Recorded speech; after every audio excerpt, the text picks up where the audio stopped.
Assalamualaikum warahmatullahi wabarakatuh.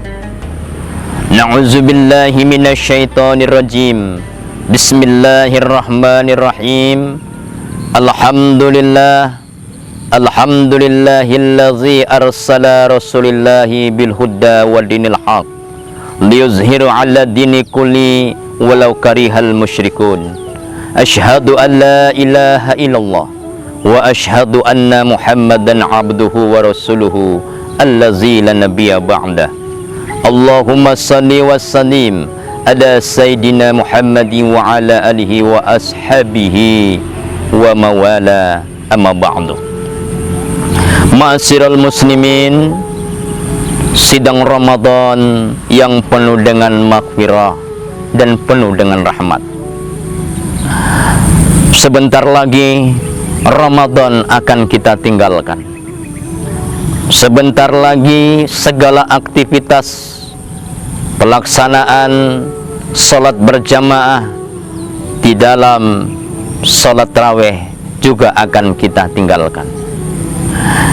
Betapa sedihnya kita di mana Ramadan yang penuh dengan rahmat dan berkah ini, malam-malam Ramadan ramai masjid-masjid.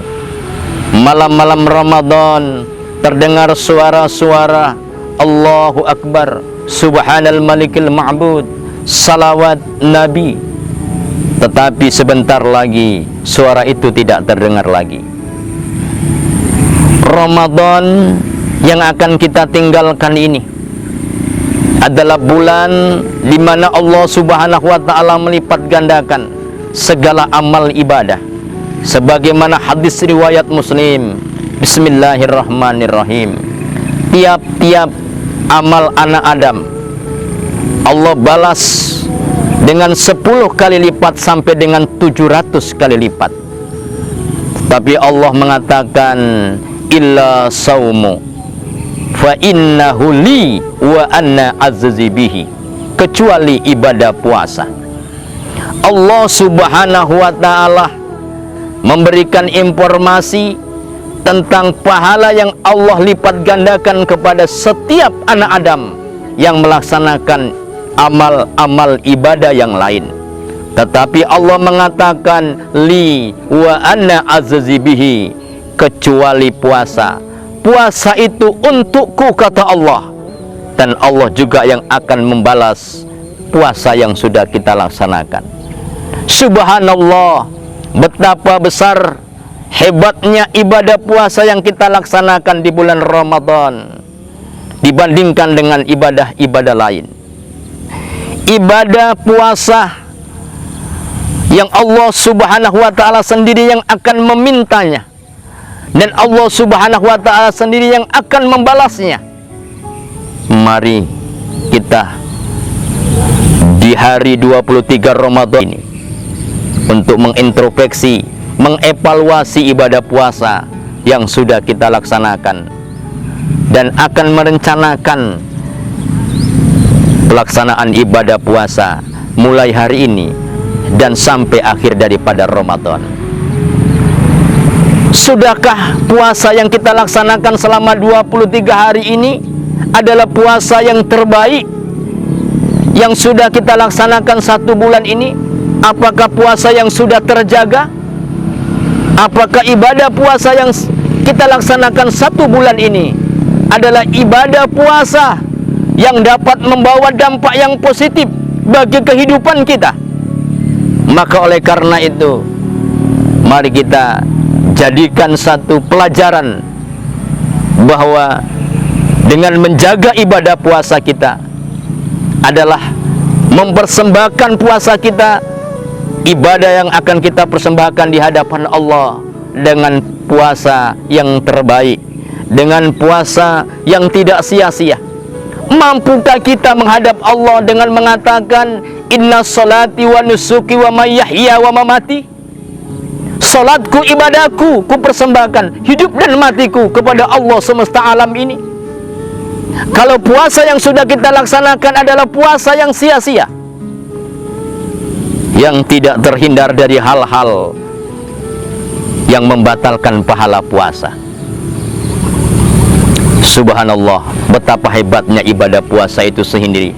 Sehingga apabila orang mampu melaksanakan ibadah sesuai dengan harapan Allah, maka puasa akan menjadikan kita orang-orang yang sukses, selamat dunia dan selamat akhirat.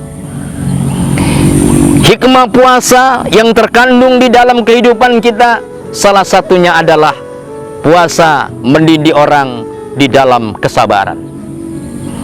Puasa sangat relevan dengan satu sikap, sifat yang harus kita lakukan, yang harus kita pertahankan dan harus kita capai adalah kesabaran. Biar perut lapar melilit perut kita, haus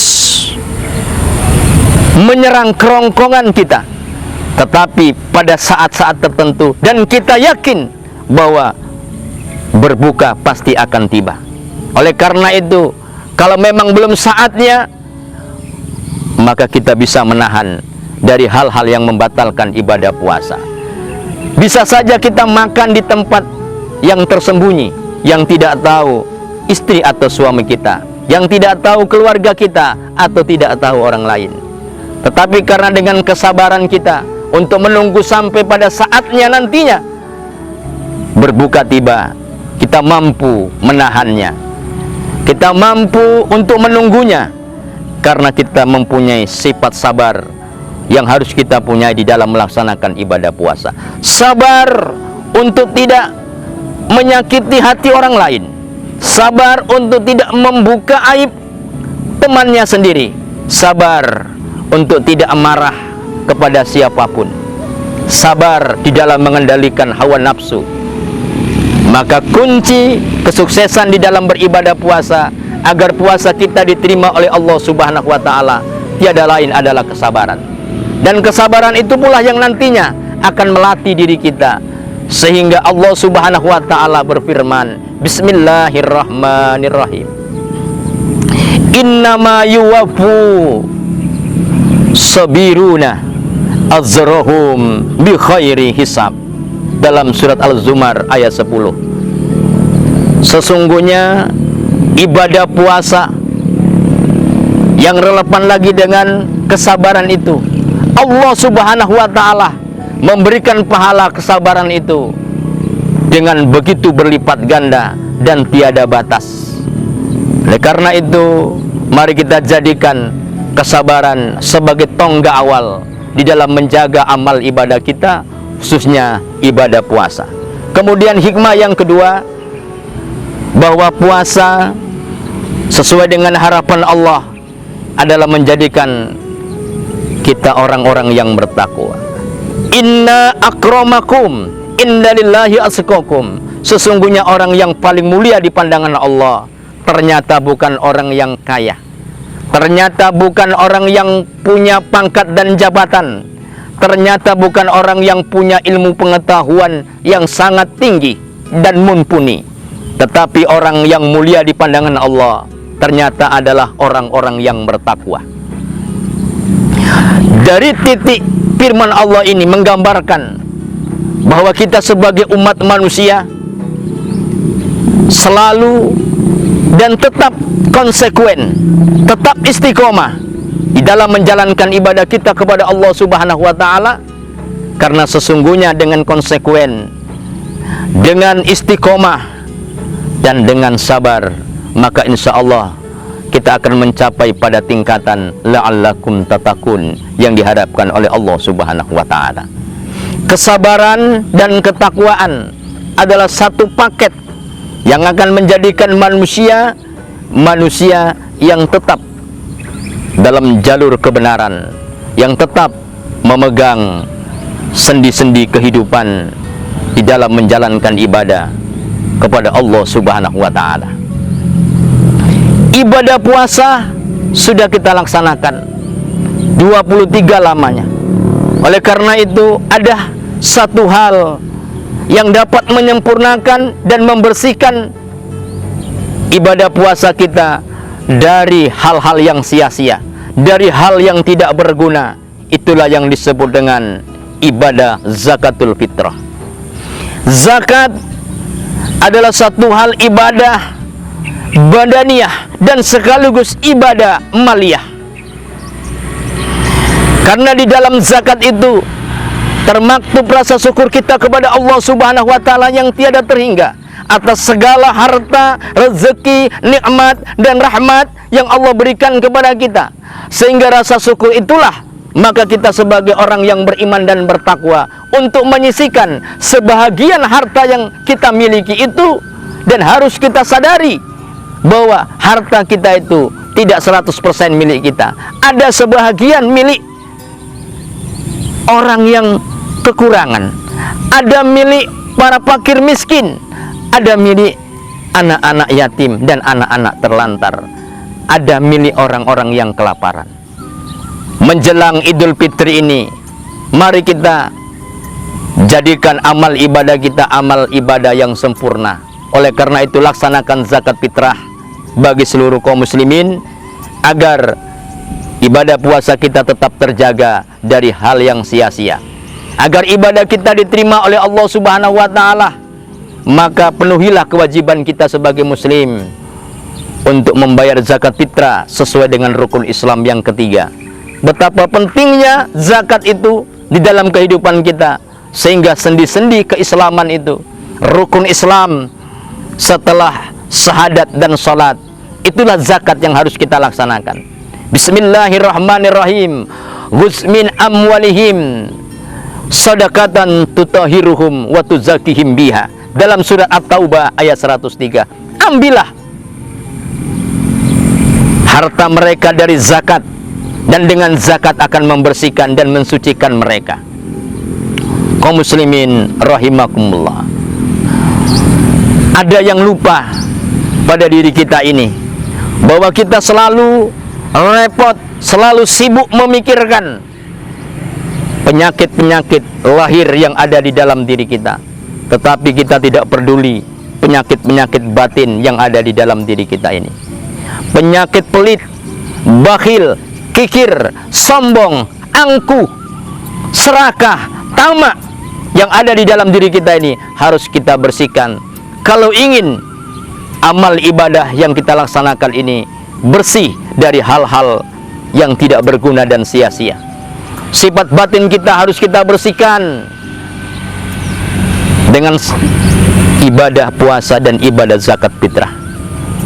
Jangan kita orang-orang yang selalu dimurkai Allah karena dengan kekikiran dan kebatilan kitalah, maka kita menjadi orang-orang yang merugi.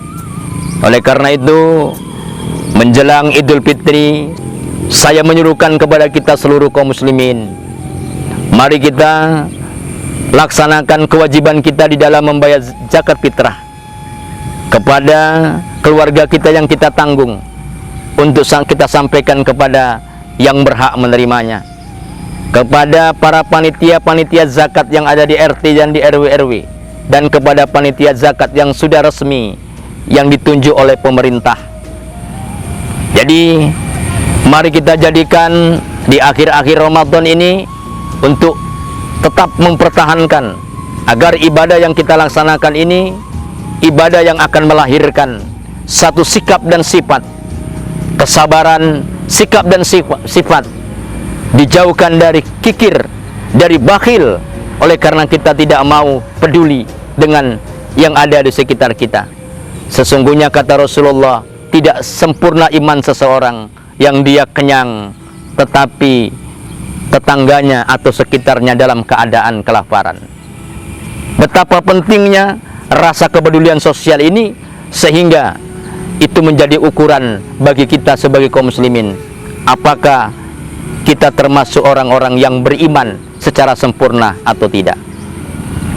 Ma'asyiral muslimin, para shaimin dan shaimat yang dirahmati Allah,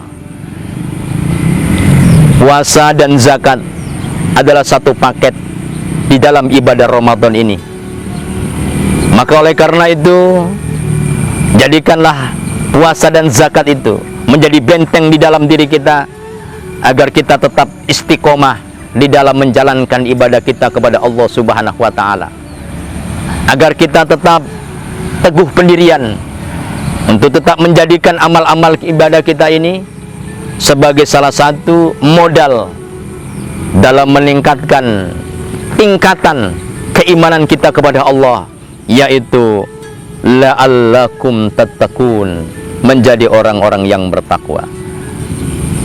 Mudah-mudahan kita yang melaksanakan ibadah puasa di tahun ini diberikan kesehatan oleh Allah Subhanahu wa taala, diberikan kemurahan rezeki oleh Allah Subhanahu wa taala, agar kita dapat melaksanakan kewajiban kita sebagai kaum muslimin untuk mengurangi kesenjangan antara kita dengan orang-orang yang tidak mampu, orang-orang yang belum beruntung.